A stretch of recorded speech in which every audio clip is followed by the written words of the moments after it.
Christmas has come early. I've worked out the intro bit using the Capo, and it does seem to be quite a bit easier than doing it with the Barre Chords method. We've still got the riffs in there, which is great because we can still add that little bit of flavour to it. So let's have a look at what we're going to do. Capo on my 2nd fret again. I'm going to describe the chords as the actual chords you'll see on your sheets. That's how we normally do it with the Capo. With the riffs, I will describe the frets in absolute position. So regardless of where my Capo is, I'll talk about the frets as being, for example, my Capo's on my 2nd and play my 5th fret there. I'm still going to call it my 5th fret because that's what it is. Makes sense to me, hopefully it makes sense to you. So, I'm going to start, as I said in the Barre chord version of this, the intro is more or less the same pattern as the verse pattern. So we're going to start with the Capo version, the G. And then we're going to use our passing note down to our E minor. Then we've got our first riff, if you remember. In this case, we're going to play our open E string. It's not actually open because of the Capo, but I'm going to call it open. And then our 4th fret, 5th fret, and 7th fret. Okay, so start with my G.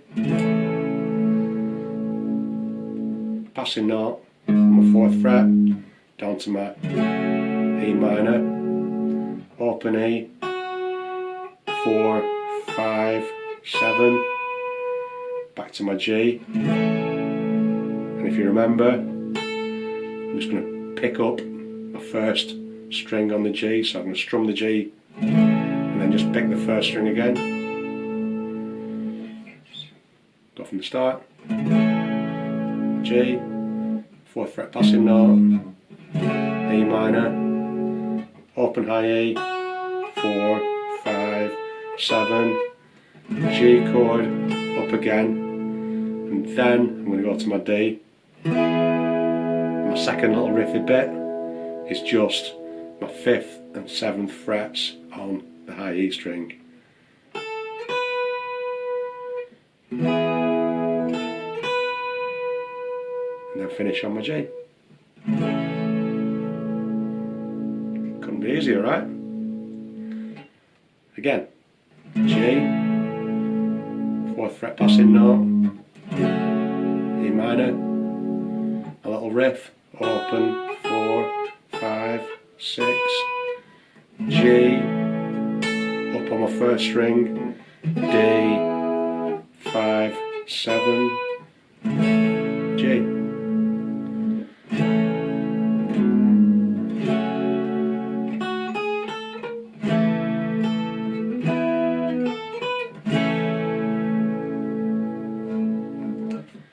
Couldn't be easier.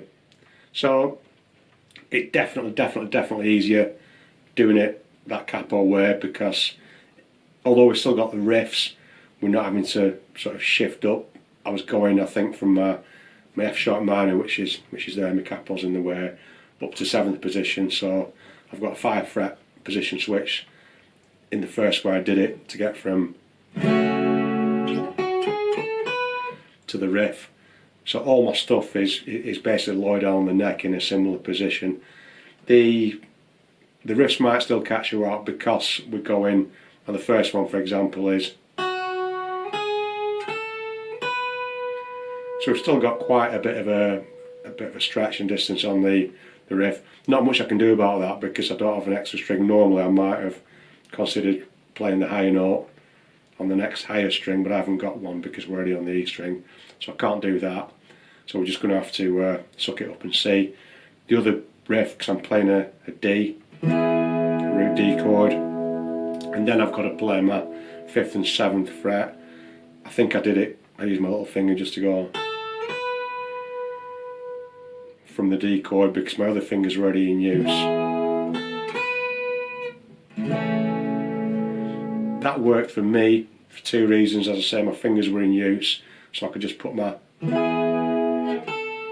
little finger on, and then when I go back down to my G, my little finger's already on that string. So kind of subconsciously, without putting a lot of thought into it, that's what just worked for me. I do appreciate some of you might not be that strong on your little finger, particularly if you're starting out. I know that's the case for quite a few of my students, so you might have to just improvise and use different fingers, whatever works for you. So even if you wanted to do it the total beginner way, use your first finger, it probably is doable. But you can see I'm doing a lot more hand shifting there, so I don't recommend doing that. If you can do it pinky wise, that's good. It'll be good practice for you going forward. So that is the intro section with the riffs, using the capo for Merry Christmas by Shakin Stevens. Enjoy.